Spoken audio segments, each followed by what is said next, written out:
हरे Krishna. Shrimad Bhagavatam canto 11 chapter 17 भगवान कृष्ण द्वारा वर्णाश्रम प्रणाली का वर्णन।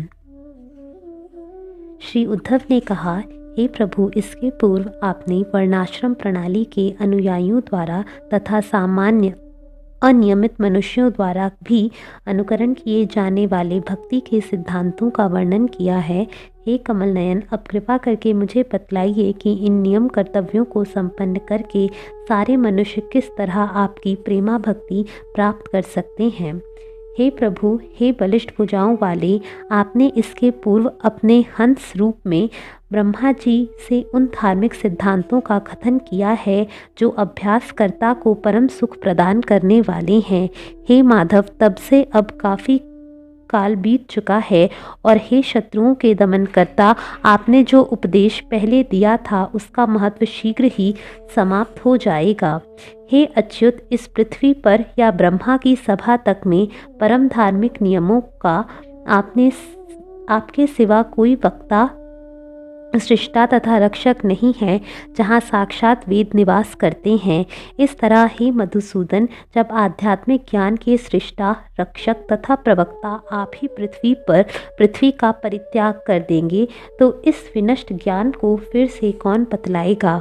अतएव हे प्रभु, समस्त धार्मिक नियमों का ज्ञाता होने के कारण आप मुझसे उन मनुष्यों का वर्णन करें जो आपके भक्ति मार्ग को संपन्न कर सकें और यह भी बताएं कि ऐसी भक्ति कैसे की जाती है। श्री सुखदेव गोस्वामी ने कहा, जब भक्त प्रवर श्री उद्धव ने इस तरह भगवान से प्रश्न किया तो यह सुनकर भगवान श्री कृष्ण प्रसन्न हुए और उन्होंने समस्त बद्ध जीवों के कल्याण हेतु उन धार्मिक नियमों को बतलाया जो शाश्वत हैं।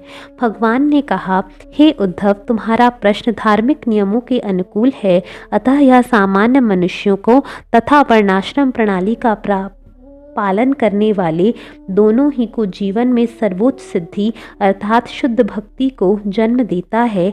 अब तो मुझसे उन परम धार्मिक नियमों को सीखो। प्रारंभ में सतयुग में केवल एक सामाजिक श्रेणी थी जिसे हंस कहते थे, जिससे सारे मनुष्य संबंध होते थे। उस युग के में सारे लोग जन्म से शुद्ध भगवत भक्त होते थे, इसलिए विद्वान लोग इस प्रथम युग को कृतयुग कहते हैं, अर्थात ऐसा युग जिसमें सारे धार्मिक कार्य अच्छी तरह पूरे होते हैं। सतयुग में अविभाज्य वेद ओम अक्षर द्वारा व्यक्त किया जाता है और मैं ही एकमात्र मानसिक कार्यों का लक्ष्य धर्म हूँ।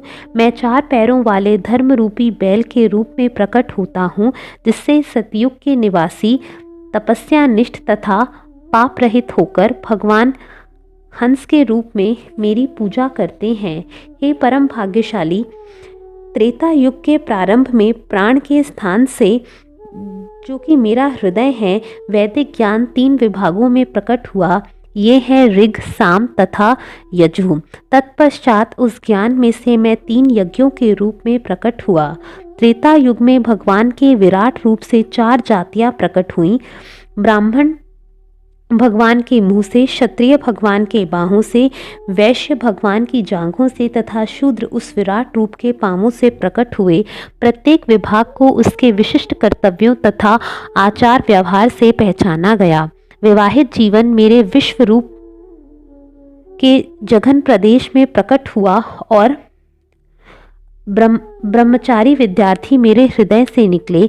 जंगल में निवास करने वाला विरक्त जीवन मेरे वक्षस्थल में प्रकट हुआ तथा सन्यास मेरे विश्व रूप के सिर के भीतर स्थित था। प्रत्येक व्यक्ति के जन्म के समय की निम्न तथा उच्च प्रकृतियों के अनुसार मानव समाज के विविध वृत्तिपरक, वर्ण तथा सामाजिक आश्रम विभाग प्रकट हुए। शांति, आत्मसंयम, तपस्या, शुद्धि, संतोष, सहनशीलता, सहज स्पष्टवादिता, मेरी भक्ति, दया तथा सत्यता ये ब्राह्मणों के स्वाभाविक गुण हैं। तेजस्विता, शारीरिक बल, संकल्प, बहादुरी, सहनशीलता, उदारता, महान प्रयास, स्थिरता, ब्राह्मणों के प्रति भक्ति तथा नायकत्व ये क्षत्रियों के स्वाभाविक गुण हैं। वैदिक सभ्यता में श्रद्धा, दानशीलता, दिखावे से दूर रहना, ब्राह्मणों की सेवा करना तथा अधिकाधिक धन संचय की निरंतर आकांक्षा ये वैश्यों के प्राकृतिक गुण हैं। ब्राह्मणों, गौओं, देवताओं तथा अन्य पुरुषों, पूज्य पुरुषों की निष्कपट सेवा तथा ऐसी सेवा करने से जो भी आमदनी हो जाए उससे पूर्ण तुष्टि ये शूद्रों के स्वाभाविक गुण हैं। अस्वच्छता, बेईमानी, चोरी करना, नास्तिकता, व्यर्थ झगड़ना, काम, क्रोध एवं तृष्णा ये उनके स्वभाव हैं जो वर्णाश्रम प्रणाली के बाहर निम्नतम पद पर हैं। अहिंसा, सत्य, ईमानदारी, अन्यों के लिए सुख तथा कल्याण की इच्छा एवं काम, क्रोध तथा लोभ से मुक्ति ये समाज के सभी सदस्यों के कर्तव्य हैं। समाज का द्विजन्मा सदस्य संस्कारों के द्वारा गायत्री दीक्षा होने पर दूसरा जन्म प्राप्त करता है। गुरु द्वारा बुलाए जाने पर उसे गुरु के आश्रम में रहना चाहिए और आत्मनियंत्रित मन से सावधानी से वैदिक साहित्य का अध्ययन करना चाहिए। ब्रह्मचारी को नियमित रूप से मूंछ की पेटी तथा मृग चर्म के वस्त्र धारण करने चाहिए। उसे जटाएं रखनी चाहिए और दंड तथा कमंडल धारण करना चाहिए। उसे अक्ष के, मन के तथा जनेऊ धारण करना चाहिए। अपने हाथ में शुद्ध कुश लिए हुए उसे कभी भी कोई विलासपूर्ण या उत्तेजक आसन ग्रहण नहीं करना चाहिए। उसे व्यर्थ दांत नहीं चमकाना चाहिए, ना ही अपने वस्त्रों से रंग उड़ाना या उन पर लोहा इस्त्री करना चाहिए। ब्रह्मचारी को चाहिए कि स्नान करते, खाते, यज्ञ करते, तप करते या मलमूत्र विसर्जन करते समय सदैव मौन रहे। वह अपने नाखून तथा कांख एवं गुप्तांग सहित किसी अंग के बाल नहीं काटे।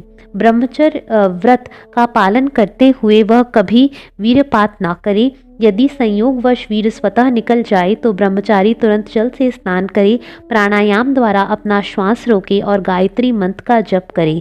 ब्रह्मचारी को शुद्ध होकर तथा स्थिर चेतना से अग्नि, सूर्य, आचार्य, गायों, ब्राह्मणों, गुरु, सम्मान्य वरिष्ठ जनों तथा देवताओं की पूजा करनी चाहिए। उसे सूर्योदय तथा सूर्यास्त के समय मौन होकर उपयुक्त मंत्रों का गुनगुनाते हुए उच्चारण करके ऐसी पूजा करनी चाहिए।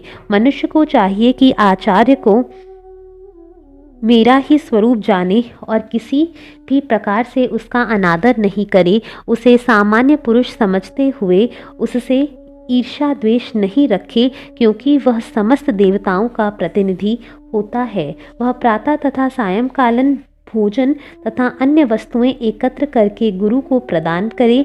तब आत्मसंयम पूर्वक वह अपने लिए उतना ही स्वीकार करे जो आचार्य उसके लिए निर्दिष्ट कर दे।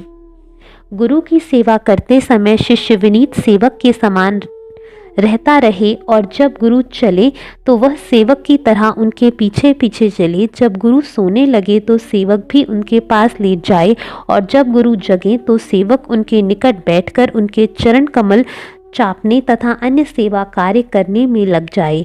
जब गुरु अपने आसन पर बैठे हों तो सेवक उनके साथ हाथ जोड़कर गुरु आदेश की प्रतीक्षा करे। वह इस तरह से गुरु की सदैव पूजा करे। जब तक विद्यार्थी अपनी वैदिक शिक्षा पूरी ना कर ले उसे गुरु के आश्रम में कार्यरत रहना चाहिए। उसे इंद्रिय तृप्ति से पूर्णतया मुक्त रहना चाहिए और उसे अपना ब्रह्मचर्य व्रत नहीं तोड़ना चाहिए। यदि ब्रह्मचारी महरलोक या ब्रह्मलोक जाना चाहता है तो उसे चाहिए कि गुरु को अपने सारे कर्म अर्पित कर दे और आजीवन ब्रह्मचर्य के शक्तिशाली व्रत का पालन करते हुए अपने को श्रेष्ठ वैदिक अध्ययन में समर्पित कर दे। इस तरह गुरु की सेवा करने से वैदिक ज्ञान में प्रबुद्ध समस्त पापों तथा द्वैत से मुक्त हुआ व्यक्ति परमात्मा रूप में मेरी पूजा करे, क्योंकि मैं अग्नि, गुरु, मनुष्य की आत्मा तथा समस्त जीवों के भीतर प्रकट रहता हूँ। जो विवाहित नहीं है अर्थात सन्यासी, वानप्रस्थ तथा ब्रह्मचारी है, उन्हें स्त्रियों के साथ कभी भी देखकर, छूकर, बात करके, हंसी मजाक करके या खेल खेल में उनकी संगति नहीं करनी चाहिए। ना ही वे किसी ऐसे जीव का साथ करें जो संभोगरत हो। हे उद्धव, सामान्य स्वच्छता, हाथों को धोना, स्नान करना, सूर्योदय, दोपहर तथा शाम को धार्मिक सेवा का कार्य करना, मेरी पूजा करना, तीर्थ स्थान जाना, जप करना, अछूत, अखाद्य या चर्चा के अयोग्य वस्तुओं से दूर रहना तथा समस्त जीवों में परमात्मा रूप में मेरे अस्तित्व का स्मरण करना, इन सिद्धांतों को समाज के सारे सदस्यों को मन, वचन तथा कर्म के संयम द्वारा पालन करना चाहिए। ब्रह्मचर्य का महान व्रत धारण करने वाला ब्राह्मण अग्नि के समान तेजस्वी हो जाता है और वह गहन तपस्या द्वारा भौतिक कर्म करने की लालसा को भस्म कर देता है। इस तरह भौतिक इच्छा के कलमश से रहित होकर वह मेरा भक्त बन जाता है। जो ब्रह्मचारी अपनी वैदिक शिक्षा पूरी करके गृहस्थ जीवन में प्रवेश करना चाहता है, उसे चाहिए कि वह गुरु को समुचित पारिश्रमिक गुरु दक्षिणा दे, स्नान करे, बाल कटाए और उचित वस्त्र इत्यादि धारण करे। तब अपने गुरु की अनुमति से वह अपने घर को जाए। अपनी भौतिक इच्छाओं को पूरा करने के इच्छुक ब्रह्मचारी को अपने परिवार के साथ घर पर रहना चाहिए और जो गृहस्थ अपनी चेतना को शुद्ध बनाना चाहे उसे जंगल में प्रवेश करना चाहिए, जबकि शुद्ध ब्राह्मण को संन्यास ग्रहण कर लेना चाहिए। जो मेरे शरणागत नहीं है उसे एक आश्रम से दूसरे में क्रमशः जाना चाहिए और इससे विरुद्ध कार्य नहीं करना चाहिए। जो व्यक्ति गृहस्थ जीवन बसाना चाहता है उसे चाहिए कि अपनी ही जाति की एक ऐसी स्त्री से विवाह करे जो निष्कलंक तथा उम्र में उससे छोटी हो। यदि कोई व्यक्ति अनेक पत्नियां रखना चाहता है तो उसे प्रथम विवाह के बाद उनसे भी ब्याह करना चाहिए और हर पत्नी एक दूसरे से निम्न जाति की होनी चाहिए। सभी द्विजों अर्थात ब्राह्मणों, क्षत्रियों तथा वैश्यों को यज्ञ करना चाहिए, वैदिक साहित्य का अध्ययन करना चाहिए और दान देना चाहिए। किंतु ब्राह्मण ही दान ले सकते हैं, वे ही वैदिक ज्ञान की शिक्षा दे सकते हैं और अन्यों के लिए यज्ञ कर सकते हैं। कोई ब्राह्मण जो यह माने कि अन्यों के दान लेने से उसकी तपस्या, आध्यात्मिक प्रतिष्ठा तथा यश नष्ट हो जाएंगे, उसे चाहिए कि अन्य दो ब्राह्मण वृत्तियों से वेद ज्ञान की शिक्षा देकर तथा यज्ञ संपन्न करके अपना भरण करे। यदि वह ब्राह्मण यह माने कि ये दोनों वृत्तियां भी उसके आध्यात्मिक पद को क्षति पहुंचाती है, तो उसे चाहिए कि खेतों में गिरा अन्न, शिला, बीने और अन्यों पर निर्भर न रहते हुए जीवन निर्वाह करे। ब्राह्मण का शरीर क्षुद्र इंद्रिय भोग के निमित्त नहीं होता, प्रत्युत वह कठिन तपस्या अपना करके मृत्यु के उपरांत असीम सुख भोगेगा। ब्राह्मण गृहस्थ को खेतों तथा मंडियों में गिरे अन्न के दाने बीन कर अपने मन में संतुष्ट रहना चाहिए। उसे अपने मन को निजी इच्छा से मुक्त रखते हुए मुझ में लीन रहकर उदात्त धार्मिक सिद्धांतों का अभ्यास करना चाहिए। इस तरह गृहस्थ के रूप में ब्राह्मण बिना आसक्ति के घर में ही रह सकता है और मोक्ष प्राप्त कर सकता है। जिस प्रकार जहाज समुद्र में गिरे हुए लोगों को बचा लेता है, उसी तरह मैं उन व्यक्तियों को सारी विपत्तियों से तुरंत बचा लेता हूँ जो दरिद्रता से पीड़ित ब्राह्मणों तथा भक्तों को उबार लेते हैं। जिस तरह हाथियों का राजा अपने झुंड के अन्य सारे हाथियों की रक्षा करता है और अपनी भी रक्षा करता है, उसी तरह निर्भीक राजा को एक पिता के समान अपनी सारी प्रजा को कठिनाई से बचाना चाहिए और अपनी भी रक्षा करनी चाहिए। जो राजा अपने राज्य के सारे पापों को हटाकर अपनी तथा सारी प्रजा की रक्षा करता है, वह निश्चय ही इंद्र के साथ सूर्य जैसे तेजवान विमान में सुख भोगता है। यदि कोई ब्राह्मण अपने नियमित कर्तव्यों द्वारा अपना निर्वाह नहीं कर पाता और कष्ट उठाता है, तो वह व्यापारी की वृत्ति अपनाकर वस्तुएं क्रय विक्रय करके अपनी दीन अवस्था को सुधार सकता है। यदि वह व्यापारी के रूप में भी नितांत दरिद्र बना रहता है, तो वह हाथ में तलवार लेकर क्षत्रिय वृत्ति अपना सकता है, किंतु किसी भी दशा में वह किसी सामान्य स्वामी को स्वीकार करके कुत्ते जैसा नहीं बन सकता। श्वान वृत्ति। राजा या राजकुल का कोई सदस्य जो अपनी सामान्य वृत्ति द्वारा अपना निर्वाह नहीं कर सकता, वह वैश्य की तरह कर्म कर सकता है, शिकार करके जीवन चला सकता है, अथवा ब्राह्मण की तरह अन्यों को वैदिक ज्ञान की शिक्षा देकर काम कर सकता है, किंतु किसी भी दशा में वह शूद्र वृत्ति नहीं अपनानी चाहिए। जो वैश्य अपना जीवन निर्वाह न कर सकता हो वह शूद्र वृत्ति अपना सकता है, और जो शूद्र उपयुक्त स्वामी न पा सके वह डलिया तथा चटाई बनाने जैसे सामान्य कार्यों में लग सकता है। किंतु समाज के वे सारे सदस्य जिन्होंने आपातकालीन में निकृष्ट वृत्तियां अपनाई हों, उन्हें विपत्ति बीत जाने पर उन कार्यों को तुरंत त्याग देना चाहिए। गृहस्थ आश्रम वाले जो नित्य वैदिक अध्ययन द्वारा, ऋषियों की स्वधा मंत्र द्वारा, पूर्वजों की स्वाहा मंत्र का उच्चारण करके, देवताओं की अपने हिस्से का भोजन देकर, सारे जीवों की तथा अन्न एवं जल अर्पित करके मनुष्यों की पूजा करनी चाहिए। इस तरह देवताओं, ऋषियों, पूर्वजों, जीवों तथा मनुष्यों को मेरी शक्ति की अभिव्यक्तियां मानते हुए हर मनुष्य को नित्य ये 5 यज्ञ संपन्न करने चाहिए। गृहस्थ को चाहिए कि स्वतः ही प्राप्त होने वाले धन से या ईमानदारी से संपन्न किए जाने वाले कार्य से जो धन प्राप्त हो, उससे अपने आश्रितों का ठीक से पालन पोषण करे, उसे अपने साधनों के अनुसार यज्ञ तथा अन्य धार्मिक उत्सव संपन्न करने चाहिए। अनेक आश्रित पारिवारिक जनों की देखरेख करने वाले गृहस्थ को ना तो उनसे अत्यधिक आसक्त होना चाहिए, ना ही अपने को स्वामी मानकर मानसिक रूप से असंतुलित रहना चाहिए। बुद्धिमान गृहस्थ को समझना चाहिए कि सारा संभव सुख जिसका वह पहले ही अनुभव कर चुका है क्षणभंगुर है। बच्चों, पत्नियों, संबंधियों तथा मित्रों की संगति यात्रियों के लघु मिलाप जैसी है। शरीर के प्रत्येक परिवर्तन के साथ मनुष्य ऐसे संगियों से उसी तरह विलग हो जाता है जिस तरह स्वप्न समाप्त होते ही स्वप्न में मिली हुई सारी वस्तुएं खो जाती हैं।